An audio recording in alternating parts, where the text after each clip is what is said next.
कंजूस सास की कंजूस बहू की रसोई। रोज की तरह सीता आज भी किचन में खाना बना रही थी। उसने भिंडी और टमाटर काटे, तब तक उसकी सास किचन में आती है और कहती है, सीता बहू, तुमने आज सब्जी बनाने के लिए थोड़ा ज्यादा ही भिंडी काट ली है। आधी भिंडी को उठाकर फ्रिज में रख दो, इसकी सुबह सब्जी बना लेना। आखिर हम हैं ही कितने लोग, 4 लोगों में थोड़ी सी सब्जी तो लगती है। लेकिन माँ जी, इतनी भिंडी तो हम सब अभी मिलकर खा लेंगे और कल तक तो बाकी भिंडी सूख भी जाएगी, इसीलिए आज ही बना लेती हूँ। अरे नहीं बहू, ज्यादा बन जाएगी तो फेंकी जाएगी। तुम आधी भिंडी उठाकर फ्रिज में रख दो, कल बना लेना। ऐसा कहकर शोभा वहाँ से चली जाती है। सीता अपने आप से कहती है, पता नहीं माँ जी इतनी कंजूस क्यों है, हर चीज में कमी करती है। इतनी भिंडी कोई ज्यादा थोड़ी ना है, लेकिन उन्हें कौन समझाए। जाने दो, मैं तो इतना ही बना लेती हूँ। सीता खाना बनाकर सभी को लगा देती है। सभी खाना खाना शुरू करते हैं। तभी कमल कहता है, अरे वाह सीता, तुमने तो बहुत ही स्वादिष्ट सब्जी बनाई है। थोड़ी और भिंडी बची है क्या? मुझे थोड़ी और भिंडी दे दो। तभी सीता देखती है कि कढ़ाई में भिंडी खत्म हो गई है। सीता अपनी प्लेट की भिंडी कमल को देती हुई कहती है, आप मेरी भिंडी खा लीजिए, मैं अचार से रोटी खा लेती हूँ। तभी शोभा अपनी प्लेट से थोड़ी सी भिंडी सीता को देती हुई कहती है, अरे सीता, मेरे पास सब्जी थोड़ी ज्यादा है, इतनी सब्जी मैं नहीं खाती, तुम ये खा लो। ये देखकर सीता का देवर नीलेश कहता है, माँ, लेकिन तुमने इतनी कम सब्जी क्यों बनवाई थी? बेटा, ज्यादा सब्जी बनती है तो फेंकी जाती है। हम 4 ही लोग तो घर में हैं, इतनी सब्जी बहुत हो जाती है। अगले दिन शोभा अपनी बहू से कहती है, सीता बहू, चल जरा बाजार से सब्जियां ले आते हैं। सास बहू दोनों सब्जियां लाने के लिए मार्केट जाती हैं। तब शोभा एक ठेले पर जाती है और उससे कहती है, अरे भैया, ये गोभी क्या भाव दिए? 100 रुपए किलो है माँ जी। अरे बाप रे, इतनी महंगी। अच्छा, ये शिमला क्या भाव है? माँ जी, ये 70 रुपए किलो है, बताओ कितनी तोल दूं? नहीं नहीं भैया, तुम ये रहने दो। सस्ती सब्जियां कौन सी हैं ये बताओ। माँ जी, ये गिलकी, तोरी, बरबटी, ये सस्ती सब्जियां हैं, सभी 1-1 किलो कर दूं? अरे नहीं नहीं, मुझे पूरी बारात को खिलाना है क्या? तुम तो 1-1 पाव तोल दो बस। तभी सीता कहती है, माँ जी, पिछली बार भी तो आप यही सब्जियां ले गई थी। ये सब्जियां खा खा कर तो हम बोर हो गए हैं, थोड़ी महंगी सब्जियां ले लेते हैं ना। अरे नहीं नहीं बहू, ये गिलकी, तोरी, भिंडी, ये सारी सब्जियां बहुत फायदेमंद होती हैं और फायदेमंद होने के साथ साथ सस्ती भी हैं, तो फिर क्यों महंगी सब्जियां लेना। वे लोग सब्जियां लेकर घर आ जाते हैं। अगले दिन सुबह सीता कोमल का टिफिन तैयार कर रही थी। कोमल अपनी माँ के पास आती है और कहती है, माँ, आज तुमने मेरे टिफिन में क्या बनाया है? बेटा, आज मैंने तोरी की सब्जी बनाई है। ओह माँ, रोज रोज भिंडी, गिलकी, तोरी खा खा कर मैं बोर हो गई। मेरी सभी फ्रेंड अच्छा अच्छा खाना लाते हैं और आप कुछ भी अच्छा नहीं बनाती। आज तो मैं बिल्कुल भी तोरी की सब्जी नहीं ले जाऊंगी, मुझे कुछ अच्छा बना कर दो। कोमल, आज तो तुम यही ले जाओ, फिर कभी मैं तुम्हारे लिए कुछ अच्छा बना दूंगी। माँ, आप हमेशा ही ऐसा कहती हो, लेकिन कुछ अच्छा नहीं बनाती। आज तो आपको मेरे लिए कुछ अच्छा बनाना ही होगा। कोमल, कहा ना फिर कभी बना दूंगी, तुम्हें समझ नहीं आती है? आजकल तुम बहुत जिद्दी हो गई हो। तभी नीलेश वहाँ आता है और अपनी भतीजी की बात सुनकर कहता है, भाभी, आप कोमल को क्यों डांट रही हो? कोमल बिल्कुल सही कहती है। आज तो मुझे भी हलवा खाना है। आप ऐसा करो, हमारे लिए सूजी का हलवा बना दो। देवर जी, आपको तो पता ही है कि माँ जी। भाभी, माँ से कहना कि मैंने कहा है। ये आज तो मैं सूजी का हलवा लेकर स्कूल जाऊंगी। ठीक है कोमल, तुम तैयार हो जाओ, तब तक मैं सूजी का हलवा बना देती हूँ। अब सीता अपनी सास के पास जाती है और कहती है, माँ जी, कोमल जिद कर रही है कि आज उसे टिफिन में सूजी का हलवा ले जाना है और नीलेश को भी हलवा खाना है, तो अगर आप मुझे सूजी, घी और मेवे दे देंगी तो मैं उनके लिए हलवा बना दूंगी। ठीक है बहू, चल मैं तुझे सूजी और घी दे देती हूँ। शोभा किचन में आती है और किचन में रखी हुई लकड़ी की अलमारी का ताला खोलती है और उसमें से थोड़ी सी सूजी, शक्कर और थोड़े से ड्राई फ्रूट्स और थोड़ा सा घी निकाल कर सीता को देती है। सीता थोड़े से ड्राई फ्रूट्स और थोड़ा सा घी देखकर कहती है, माँ जी, थोड़े ड्राई फ्रूट्स और थोड़ा घी और दे दीजिए, तभी तो हलवा स्वादिष्ट बनेगा। अरे नहीं बेटा, ज्यादा ड्राई फ्रूट्स और ज्यादा घी से हलवा थोड़ी ना अच्छा बनता है, तुम इतना ही डालकर हलवा बना लो। जब सास वहाँ से चली जाती है तब सीता अपने आप से कहती है, अजीब है माँ जी भी, हर चीज को ताले में रखती हैं और चाबी मुझे देती ही नहीं। इतनी कम चीजों में कोई अच्छा हलवा कैसे बना सकता है? जरूरत से ज्यादा ही कंजूस है माँ जी। अब सीता उतना ही ड्राई फ्रूट डालकर हलवा बना देती है और अपनी बेटी को टिफिन में रखकर हलवा दे देती है। फिर वो अपनी सास को, अपने पति और देवर को भी हलवा खाने के लिए देती है। कमल हलवा खाकर कहता है, ये क्या सीता, हलवे में तो घी और ड्राई फ्रूट्स है ही नहीं। अगर तुम हलवा बना ही रही थी तो सारी चीजें तो पर्याप्त डालना था कम से कम। वो मैं क्या करती, माँ जी नहीं तो। अरे अरे बेटा, ज्यादा घी और ज्यादा ड्राई फ्रूट नहीं खाना चाहिए, इसीलिए मैंने घी और ड्राई फ्रूट्स कम ही डलवाए। अब तू ज्यादा नखरे मत कर और चुपचाप से हलवा खा ले, फिर हमें खाना भी तो खाना है। ऐसा कहकर शोभा अपने बेटे की बात काट देती है। शोभा अक्सर रसोई की छोटी छोटी चीजों में कंजूसी किया करती थी और जरूरत की सारी चीज उठाकर अपनी लकड़ी की अलमारी में रखकर ताला लगा दिया करती थी। बेचारी सीता को छोटी छोटी सी चीज अपनी सास से मांगना पड़ता था। एक दिन सीता बर्तन धो रही थी कि तभी साबुन खत्म हो गया। सीता अपनी सास के पास आई और बोली, माँ जी साबुन खत्म हो गया है। अरे बेटा, अभी 4 दिन पहले ही तो तुझे साबुन निकाल कर दिया था अलमारी से, थोड़ा संभाल कर चलाया कर। अच्छा रुक बेटा, मैं अभी साबुन निकाल कर दे देती हूँ। शोभा किचन में आती है और अपनी लकड़ी की अलमारी का ताला खोलती है और उसमें से एक साबुन निकालकर सीता को देती हुई कहती है, बेटा साबुन थोड़ा कम लगाया कर, 2 पैसे बचेंगे तो हमारे ही काम आएंगे। ऐसा कहकर शोभा वहां से चली जाती है। सीता मन में बड़बड़ाते हुए कहती है, माँ जी को हर चीज का हिसाब देना पड़ता है, हर चीज तो वह ताले में रख लेती है, उनसे मांग मांग कर काम चलाना पड़ता है। आज मुझे कमल से बात करनी ही होगी।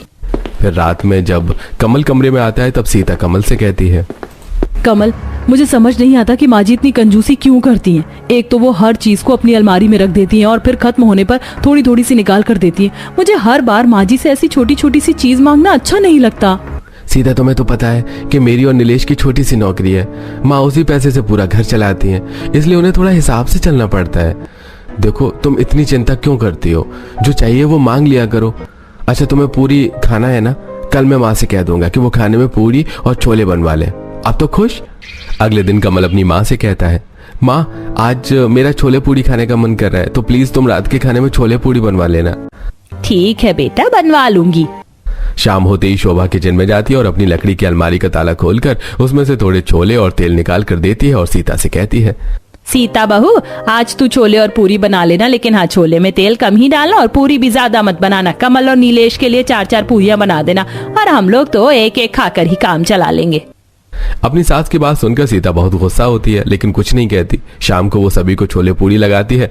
सभी लोग छोले पूरी खाते हैं और तब सीता कहती है, माँ जी, मेरी छोटी बहन शालू की शादी तय हो गई है, उसी की इनविटेशन देने कल मेरे मायके वाले यहाँ आ रहे हैं। ये तो बहुत अच्छी बात है बेटा, तो तुम उनके खाने के लिए खाना बना लेना। माँ जी, मैं यही सोच रही थी कि खाने में वेज पुलाव, रायता, कढ़ी, पूड़ी और 2 प्रकार का मीठा बना लेती हूँ और साथ ही मूंग दाल का हलवा भी। अरे अरे बेटा, अपनी तेज रफ्तार गाड़ी को थोड़ी सी लगाम लगाओ, इतना सब कुछ बनाने की क्या जरूरत है? बनाने दो ना माँ, भाभी के मायके वाले रोज थोड़े आते हैं। हाँ बेटा, वो तो ठीक है, लेकिन अगर इतना सब कुछ बन जाता है तो मेहमान कोई भी चीज स्वाद लेकर नहीं खा पाते। इसलिए तुम तो बस एक मीठा बना लेना और कढ़ी, पूड़ी और सारे चावल ही बना लेना। सीता को ये बात बहुत बुरी लगती है, लेकिन वो कुछ नहीं कह पाती। अगले दिन उसके मायके वाले आते हैं। सीता की माँ शोभा से कहती है, बहन जी, हमने रीना बेटी की शादी तय कर दी है, अगले हफ्ते उसकी मंगनी है, तो आप सब हमारे घर जरूर आना। हाँ हाँ बहन जी, जरूर आएंगे और आपको बहुत बहुत बधाई। फिर सीता सबका खाना लगा देती है और सभी लोग खाना खाते हैं। फिर वापस जाते समय सीता की भाभी सीता से कहती है, सीता, मूंग दाल का हलवा तुमने बहुत अच्छा बनाया है, थोड़ा सा और मिलेगा? हलवा खत्म हो चुका था, इसलिए सीता बहाने बनाते हुए कहती है, वो भाभी, बचे हुए हलवे में कॉकरोच गिर गए, इसलिए आपको और नहीं मिल पाएगा। लेकिन रेखा समझ जाती है। फिर जाते समय सीता उन्हें छोड़ने बाहर तक आती है तो रेखा कहती है, सीता, अगर तुम्हें और तुम्हारी सास को मेहमानों को बुलाना पसंद नहीं है तो हमें कह देते, हम फोन पर ही दावत दे देते, वरना मेहमानों की खातिरदारी का ये तरीका नहीं है कि तुमने खाना भी सही तरीके से नहीं बनाया। रेखा ऐसा कहकर चली जाती है। सीता को ये बात बहुत बुरी लगती है। वो अपने कमरे में आती है और रोने लगती है। तभी कमल वहां आता है और कहता है, क्या बात है सीता, मुझे बताओ, तुम रो क्यों रही हो? अब सीता सारी बातें कमल को बताती है। ये सारी बातें सुनकर कमल कहता है, ठीक है सीता, मैं अभी माँ से बात करता हूँ। अब कमल अपनी माँ के पास आता है और कहता है, ये क्या है माँ, तुम हर चीज में इतनी कंजूसी क्यों करती हो? यहाँ तक कि आज तुमने सभी के लिए पर्याप्त खाना तक नहीं बनवाया, कितनी बेइज्जती कर दी हमारी। कमल की बात सुनकर शोभा की आंखों में आंसू आ जाते हैं और वो कहती है, हम कोई करोड़पति तो नहीं है, तुम दोनों की छोटी सी सैलरी में घर चलाना पड़ता है और उसमें भी अगर 2 पैसे बच जाएंगे तो वो तुम ही लोगों की काम आएंगे, मेरे नहीं। कमल को अपनी माँ की बात ठीक लगती है। वो सीता के पास आता है और समझाते हुए कहता है, सीता, माँ भी अपनी जगह सही है, तुम्हें माँ की बातों का इतना टेंशन लेने की जरूरत नहीं है, कुछ बातें तो टाली भी जा सकती है ना। ऐसी समय बीत रहा था और बीतते समय के साथ अब नीलेश की शादी भी किरण से तय हो जाती है। जल्दी किरण दुल्हन बनकर शोभा के घर आ जाती है और आज किरण का अपने ससुराल में पहला दिन था। किरण की सास उसके पास आती है और कहती है, किरण बेटा, आज तुम्हारी पहली रसोई है, इसलिए सुबह की चाय तुम ही बना लो। हाँ माँ, मैं चाय बना देती हूँ और खाना भी बना लूंगी। खाने में पालक pulao, veg cutlet, mix veg आलू के पराठे, पूरियाँ। किरण बेटा जरा ठहरो, तुम्हें इतना सब कुछ बनाने की क्या जरूरत है? वैसे भी शादी में दुल्हन को बहुत थकान हो जाती है। अब काम करके और मत थको, खाना सीता बना लेगी, तुम तो बस चाय बना लो। अब सीता किचन में खाना बनाने के लिए जाती है तो किरण भी पीछे से आकर कहती है, रुकिए सीता दीदी, मैं भी आपकी मदद करवाती हूँ। सीता खाना बनाते समय सब्जी में थोड़ा ही तेल डालती है। ये देखकर किरण कहती है, सीता दीदी, आपको नहीं लगता कि सब्जी में तेल बहुत कम है? इतनी तेल में तो सब्जी अच्छी तरह बनेगी ही नहीं। किरण, हमारे यहाँ सभी चीज़ें बहुत कम यूज़ होती हैं। सब्जी में तेल भी कम डलता है और मसाले भी, और बाकी चीज़ें भी बहुत कंजूसी से इस्तेमाल करना पड़ता है, क्योंकि माँ जी को ज़्यादा खर्च करना पसंद नहीं है। अच्छा, लेकिन किरण, हर घर के रूल अलग अलग होते हैं। तुम यहाँ रहते रहते यहाँ के तौर तरीके सीख जाओगी। किरण को ये बात सुनकर काफी अजीब लगता है। अगले दिन किरण नीलेश से कहकर कुछ चीजें मंगवा लेती है और शाम को सीता से कहती है, दीदी आज खाना मैं बनाऊंगी, देखो मैंने कितनी चीजें मंगवाई है। लेकिन किरण, तुम्हें ये सब मंगवाने से पहले माँ जी से पूछना चाहिए था। अरे दीदी, इसमें पूछने की क्या बात है? मेरा मन किया कि मैं आप सबको कुछ बनाकर खिलाऊं, सो मैंने मंगवा लिया। ऐसा कहकर किरण खाना बनाना शुरू करती है। तभी उसकी सास वहाँ पर आती है और इतनी सारी चीजें रसोई में देखकर कहती है, अरे किरण बहू, इतनी सारी चीजें मंगवाने की क्या जरूरत थी? फिर ज्यादा खाना बन जाएगा तो जबरदस्ती फेंका जाएगा। ऐसा करो, इनमें थोड़ी बहुत चीजें निकाल लो, बाकी का मुझे दे दो, मैं अंदर रख देती हूँ, जब जरूरत हो तो मांग लेना। शोभा थोड़ा बहुत छोड़कर बाकी चीजें अपनी लकड़ी की अलमारी में रखकर ताला लगा देती है। किरण को अपनी सास की ये बात बहुत बुरी लगती है। उनके जाने के बाद वो सीता से कहती है, सीता दीदी, क्या बात हुई भला? माँ जी को इतनी भी कंजूसी नहीं करनी चाहिए। जाने दो किरण, माँ जी की कंजूसी करने की आदत पड़ गई है। हमें ही समझ कर चलना होगा। अब अपना मूड ठीक करो और चलो हम खाना बना लेते हैं। दोनों मिलकर खाना बनाती हैं और सभी को लगाती हैं। नीलेश खाना देखकर कहता है, अरे किरण, आज तो तुम 3 तरह की सब्जी और पूरी और मिठाई बनाने वाली थी, तो फिर? हाँ, बनाने वाली तो थी, लेकिन शायद माँ जी को अलग अलग तरह का खाना बनवाना पसंद नहीं है। माँ, आपने मना किया? अरे नहीं बेटा, मैं क्यों मना करूंगी? मैं तो बस ये कह रही थी कि इतने लोगों में बहुत ज्यादा खाना बनाने से खाना फेंका जाता है और हमें कभी भी अन्नपूर्णा माँ का अपमान नहीं करना चाहिए। नीलेश, माँ ठीक ही कह रही है। ऐसे कुछ दिन बीत जाते हैं। एक दिन कोमल अपनी माँ से कहती है, माँ कितने दिन हो गए घर में कुछ अच्छा खाने को नहीं बना। माँ आज खीर और पूरी बनाओ ना, और साथ में थोड़ा पुलाव भी, मेरा बहुत मन कर रहा है ये सब खाने का। कोमल, जरूरी नहीं कि जो मन कहे वही करना चाहिए। थोड़े दिन रुक जाओ, फिर मैं तुम्हें खीर पूरी खिलाऊंगी। क्या माँ, आप हमेशा ही मुझे टाल देती हो? मैं कुछ नहीं जानती, आज तो मुझे खीर पूरी और पुलाव ही खाना है। कोमल, कहा ना तुमसे कि अभी नहीं बनेगा। ये सब तुम्हें समझ नहीं आती क्या? अपनी माँ की डांट खाने के बाद कोमल रोने लगती है। तब तक वहाँ पर किरण आ जाती है। किरण के पूछने पर सीता उसे सब कुछ बताती है। ये सुनकर किरण कहती है, लेकिन दीदी, कोमल क्या गलत कह रही है? अगर वो कुछ अच्छा खाना चाहती है तो हम बना देते हैं। किरण, माँ जी हमें इसकी परमिशन कभी नहीं देंगी। दीदी, हम भी इस घर की बहुएं हैं, हमें हर बात के लिए परमिशन की जरूरत नहीं होनी चाहिए। कोमल बेटा, मैं तुम्हें बनाकर खिलाऊंगी आज खीर पूरी और पुलाव। ऐसा कहकर किरण नीलेश के पास जाती है और कहती है, नीलेश, मेरे साथ बाजार चलो, मुझे कुछ चीजें लानी है, आज मैं अपनी पसंद का खाना बनाऊंगी। ठीक है किरण, मैं तैयार हो जाता हूँ।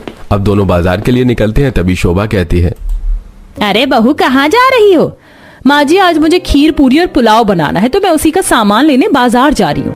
लेकिन तुम्हें ये सब क्यों बनाना है? आज कुछ खास है क्या? नहीं माँ जी, अच्छा खाना खाने के लिए खास दिन होना जरूरी नहीं है, बस ऐसे ही मन किया। ठीक है बेटा, लेकिन सामान हिसाब से लाना, ज्यादा मत लाना, ज्यादा खर्च करना अच्छी बात नहीं होती।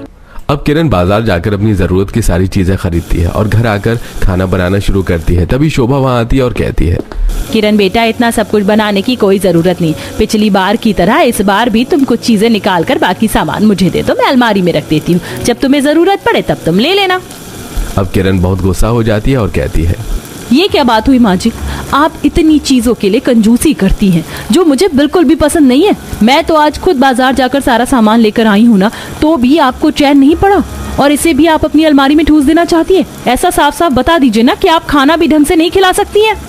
ये सुनकर सीता गुस्सा होते हुए कहती है, किरण, तमीज से बात करो, वो हमारी सासू माँ है। लेकिन दीदी, हमारी सासू माँ को भी ध्यान रखना चाहिए कि हम भी उनकी बहू हैं, नौकरानी नहीं।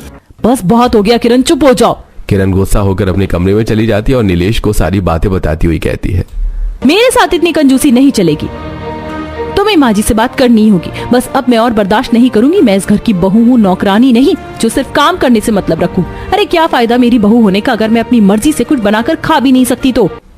अरे शांत हो जाओ किरण, मैं माँ से बात करता हूँ। नीलेश अपनी माँ के पास आता है और कहता है, ये क्या लगा रखा है माँ आपने? हर बात में इतनी कंजूसी क्यों करती हैं आप? हर चीज को आप क्यों अपनी लकड़ी की अलमारी में उठाकर रख देती हो? फेंक क्यों नहीं देती उस पुरानी अलमारी को उठाकर घर से बाहर? तब शोभा कमल से कहती है, देख रहा है तू बेटा? भैया आप ही समझाइए माँ को, शायद आपकी बात समझ में आ जाए। ऐसा कहकर नीलेश गुस्से में बाहर चला जाता है। कमल अपनी माँ से कहता है, माँ तुम चिंता मत करो, अगर खर्चा अच्छे से नहीं चल पा रहा है तो मैं थोड़ा और पैसों का इंतजाम करता हूँ। कमल के ऐसा कहते ही शोभा घबरा जाती है और कहती है, नहीं नहीं बेटा, उसकी कोई जरूरत नहीं है, मेरे पास पैसे हैं, मैं देख लूंगी, तू चिंता मत कर। दूसरी तरफ किरण परेशान होकर अपने आप से कहती है, ना जाने माँ जी इतना पैसा बचाकर करेंगी क्या? माँ जी को तो सबक सिखाना ही होगा, वो कंजूसी करती है ना। अब मैं उनसे ज्यादा कंजूस बनकर दिखाऊंगी, तब उन्हें पता चलेगा कि कोई कंजूसी करता है तो कैसा लगता है। अगले दिन किरण अपनी सास से कहती है, माँ जी मैं वॉशिंग मशीन में कपड़े धोने जा रही हूँ, अगर आपकी भी साड़ियाँ धोना हो तो मुझे दे दीजिए, मैं धो देती हूँ। मेरी ये चारों साड़ियाँ गंदी हैं, चारों साड़ियाँ धो देना। अब किरण अपनी सास की सारी साड़ियां वॉशिंग मशीन में डालती है और उसमें सर्फ डाले बिना ही उन्हें धो देती है और सुखाकर अपनी सास को ले जाकर देती है। फिर शोभा पहनने के लिए एक साड़ी निकालती है तो देखती है कि साड़ियां साफ नहीं हुई थी। शोभा अपनी बहू किरण को बुलाती है और कहती है, किरण बहू ये क्या तुमने एक ऐसी साड़ियाँ धोई हैं, बिल्कुल भी साफ नहीं है। माँ जी मैंने ये साड़ियाँ बिना सर्फ के धुली हैं। बिना सर्फ के? इसीलिए तो ये साड़ियाँ साफ नहीं हुई, दोबारा धो दो। अरे माँ जी कैसी बातें कर रही हैं आप? कभी कभी साड़ियों को बिना सर्फ के भी धोना चाहिए, इससे पैसे बचेंगे। वैसे भी इतनी गंदी साड़ियाँ तो पहनी जा सकती हैं। किरण ऐसा कहकर वहां से चली जाती है। बेचारी शोभा को गंदी साड़ियां पहननी पड़ती हैं। अगले दिन शोभा अपनी बहू से कहती है, सीता बहू मेरी सहेली आने वाली है तो तुम उसके चाय नाश्ते का प्रबंध कर देना। जी माँ जी। थोड़ी देर बाद शोभा की सहेली आती है। शोभा बैठकर अपनी सहेली से बात करती है। सीता किचन में चाय बनाने जाती है, तभी किरण वहां आती है और कहती है, सीता दीदी आप कोमल का होमवर्क करवा दीजिए, चाय मैं बनाती हूँ। अब किरण दूध में बहुत सारा पानी मिलाकर चाय बना देती है और अपनी सास और उनकी सहेली को ले जाकर दे देती है। वे दोनों चाय पी लेती हैं। शोभा की सहेली के जाने के बाद शोभा किरण को बुलाकर कहती है, किरण बहू तुमने इतना पानी डालकर चाय क्यों बनाई थी? तुम्हें पता होना चाहिए कि मेहमानों को इस तरह की चाय नहीं पिलाते। अरे माँ जी मैंने तो ऐसा करके दूध के पैसे बचाए हैं, और अगर मेहमानों को ऐसी चाय पसंद नहीं आती और वो दोबारा नहीं आएंगे तो ये तो और अच्छी बात है। कम से कम इससे हमारे नाश्ता और चाय का खर्चा तो बचेगा। आप चिंता मत कीजिए माँ जी, मैंने जो किया वो बिल्कुल ठीक किया। ऐसा कहकर किरण अपने कमरे में चली जाती है। बेचारी शोभा अब कहती भी तो क्या, ऐसे ही 3 दिन गुजर जाते हैं और आज शोभा खाना खाकर अपने कमरे में जाती है तो कि उसके कमरे की लाइट खराब हो गई थी। तभी सीता वहां आती है और कहती है, माँ जी आपके कमरे की लाइट खराब हो गई है, रुकिए मैं अभी किचन की लाइट आपके कमरे में लगा देती हूँ और रात को इनसे दूसरी लाइट मंगवाकर किचन में लगा दूंगी। सीता किचन में लाइट लेने के लिए जाती है, तभी किरण कहती है, लाइए दीदी माँ जी के कमरे में लाइट की व्यवस्था मैं कर देती हूँ, आप अपने कमरे में जाकर आराम कीजिए। सीता किरण की बात सुनकर अपने कमरे में चली जाती है। किरण एक मोमबत्ती उठाती है और अपनी सास के कमरे में जलाकर ले जाती है और उसे रखते हुए कहती है, माँ जी ये लीजिए आपके कमरे में मोमबत्ती जला दी। बल्ब लाने के लिए मैंने ही मना कर दिया। आप तो जानती हैं माँ जी कि बिजली कितनी महंगी है और बिजली का कितना बिल आता है। कुछ दिन इस मोमबत्ती से काम चला लीजिए, कम से कम इसी बहाने बिजली का बिल तो कम होगा। ऐसा कहकर किरण वहां से चली जाती है। अगले दिन सभी लोग खाना खाकर उठते हैं तो शोभा कहती है, अरे बहू मेरा सौंफ का डिब्बा कहाँ गया? ये रहा माँ जी। शोभा देखती है कि डिब्बे में सौंफ खत्म हो गई थी। वो कहती है, अरे सौंफ तो खत्म हो गई। सीता तुझे पता है मुझे खाने के बाद सौंफ खाने की आदत है, तो तूने मंगवाया क्यों नहीं? माँ जी मैंने ही सीता दीदी को मना कर दिया था, सौंफ खाने से कुछ खास फायदे तो नहीं होते हैं, खाना तो हम पेट भर कर खा ही लेते, कम से कम इस तरह हम सौंफ के कुछ पैसे तो बचा लेंगे। अब शोभा समझ जाती है कि किरण उसके साथ ऐसा व्यवहार क्यों कर रही है। शोभा चुपचाप अपने कमरे में चली जाती है। अगले दिन नीलेश अपनी माँ से कहता है, माँ आज शाम को आप सभी तैयार रहना, हम सभी मिलकर शॉपिंग करने जाएंगे। ऐसा कहकर नीलेश चला जाता है। शाम को वो लोग नीलेश के साथ मॉल में शॉपिंग करने के लिए जाते हैं। नीलेश अपनी माँ से कहता है, माँ जिसको जो भी चाहिए वो सभी ले लो, पैसे मैं दे दूंगा। क्या सच में नीलेश? ओह थैंक यू, मुझे कुछ कपड़े चाहिए और कुछ ज्वेलरी और कुछ और सामान भी। दीदी चलिए हम दोनों अपने लिए कपड़े सिलेक्ट करते हैं, और कोमल तुम्हें खिलौने चाहिए थे ना, चलो खरीदते हैं। हाँ चलो चलो चाचू, मुझे लबुबू डॉल चाहिए। सीता और किरण शॉपिंग के लिए चली जाती हैं। तब शोभा नीलेश से कहती है, नीलेश बेटा एक बात बता, तेरे पास इतने पैसे कहाँ से आए जो तू सबको इतनी शॉपिंग करवा रहा है? माँ, पिछले कुछ दिनों से आपके और किरण के बीच जो कुछ भी चल रहा है वो मुझे अच्छा नहीं लगा, और फिर मैंने देखा कि घर में पैसों की कुछ ज्यादा ही तंगी थी, इसलिए मैंने 2 लाख रुपए का लोन ले लिया है। ये सुनकर शोभा के तो जैसे होश उड़ जाते हैं। वो कहती है, ये तू क्या कह रहा है बेटा? तुझे इस तरह से लोन नहीं लेना चाहिए था। क्या करता माँ, किरण को हर चीज के लिए मना करना अच्छा नहीं लगता, और मैं तुम्हें भी कुछ नहीं कह सकता था, इसलिए मुझे जो ठीक लगा वो मैंने किया। ऐसा कहकर नीलेश भी किरण के पास जाकर उसके साथ शॉपिंग करवाने लगता है। शोभा बहुत उदास हो जाती है। तभी शॉपिंग करके घर आ जाते हैं सभी लोग। शोभा चुपचाप अपने कमरे में चली जाती है। थोड़ी देर बाद 2 लाख रुपए लेकर बाहर आती है और नीलेश के हाथों में देती हुई कहती है, बेटा, तुम्हें इतनी छोटी सी बात के लिए लोन लेने की कोई जरूरत नहीं थी। अगर तुम्हें पैसों की जरूरत थी तो मुझसे कहना चाहिए था। ये लो 2 लाख रुपए, और अभी के अभी जाकर अपना लोन चुका दो। शोभा के पास 2 लाख रुपए हैं। ये देखकर घर के सभी लोग हैरान रह जाते हैं और नीलेश कहता है, माँ, तुम्हारे पास इतने पैसे हैं फिर भी तुम हमें इतना परेशान करती हो, हर चीज के लिए इतनी कंजूसी करती हो। माँ, तुम्हें शर्म आनी चाहिए ऐसा करते हुए। नीलेश सही कहता है माँ, तुमने कभी बताया नहीं कि तुम्हारे पास इतने पैसे रखे हुए हैं, और जब तुम्हारे पास पैसे हैं तो तुम इतनी कंजूसी क्यों करती हो? लेकिन शोभा कुछ नहीं कहती और 2 लाख रुपए नीलेश के हाथ में देकर अपने कमरे में चली जाती है। नीलेश उन 2 लाख रुपए से अपना लोन चुका देता है। ऐसे ही कुछ समय बीत जाता है। अचानक शोभा की बहुत तबीयत खराब हो जाती है। सभी लोग शोभा को अस्पताल ले जाते हैं। तब डॉक्टर कमल से कहता है, कमल, उनके पेट में कुछ प्रॉब्लम है, इनका तुरंत ही ऑपरेशन करना पड़ेगा और इसके लिए कम से कम 1.5 लाख रुपए की जरूरत होगी। शोभा भी डॉक्टर की ये बात सुन लेती है और अपने मन में सोचती है, मैंने हमेशा ही अपनी बहू बेटों के साथ कंजूसी की है, इसीलिए शायद वो मेरा इलाज भी नहीं करवाएंगे। दूसरी तरफ डॉक्टर की बात सुनकर किरण कहती है, डॉक्टर साहब, आप पैसों की चिंता मत कीजिए, आप उनका ट्रीटमेंट कीजिए, पैसों का अरेंजमेंट मैं कर लूंगी। ऐसा कहकर किरण अपने पिताजी को फोन लगाती है और उनसे 2 लाख रुपए मांग लेती है और अस्पताल में वो पैसे जमा करवा देती है। शोभा का ऑपरेशन हो जाता है और कुछ ही दिनों में वो ठीक हो जाती है। सभी मिलकर शोभा को घर ले जाते हैं। जब शोभा को पता चलता है कि किरण ने उसके पिताजी से 2 लाख रुपए लिए, तब शोभा कहती है, किरण बेटा, तुम अब अपने पिताजी से लिए हुए पैसे उन्हें वापस कर दो। मेरे पास अभी भी 2 लाख रुपए हैं, मैं तुम्हें दे दूंगी। यह सुनकर सभी लोग हैरान हो जाते हैं। तब कमल कहता है, माँ, तुम्हारे पास अभी भी 2 लाख रुपए हैं? ये पैसे मैंने जीवन भर कंजूसी करके इकट्ठा किए हैं। तुम जानना चाहते हो ना कि आखिर मैं इतनी कंजूसी क्यों करती हूँ? तो सुनो, तुम्हारे पिताजी एक ड्राइवर थे, उन्होंने अपने भाई बहन की शादी के लिए लोन ले रखा था, इसीलिए वो दिन के साथ साथ रात में भी गाड़ी चलाते थे, और एक दिन नींद में गाड़ी चलाने की वजह से उनका एक्सीडेंट हो गया और उनकी मृत्यु हो गई। बस इसीलिए मैंने 1-1 रुपए कंजूसी करके बचा कर रखा ताकि मेरे बच्चों को जीवन में कभी भी लोन ना लेना पड़े और लोन से होने वाली परेशानियों से वो बच सके। जब उन्हें लोन की जरूरत पड़े तो मैं ये पैसे दे सकूं। शोभा की ये बात सुनकर सभी लोग हैरान रह जाते हैं। तब किरण कहती है, माँ जी, हमने आपको गलत समझा, आप हमारे लिए ही ये सब कुछ कर रही थी, प्लीज माँ जी हमें माफ कर दीजिए। हाँ माँ जी, किरण सही कह रही है, गलती हमारी ही है जो हम आपको समझ नहीं सके। दोनों बहू के साथ साथ उनके दोनों बेटे फिर से माफी मांगते हैं। माँ, अब आपको कंजूसी करने की कोई जरूरत नहीं पड़ेगी, मेरा प्रमोशन हो गया है। और माँ, मैं आपको बताया था ना कि मैं एक नया बिजनेस शुरू कर रहा हूँ, वो बिजनेस शुरू हो चुका है और अच्छा चल रहा है। दोनों भाइयों की बात सुनकर शोभा बहुत खुश हो जाती है और इस तरह वो लोग खुशी खुशी रहने लगते हैं।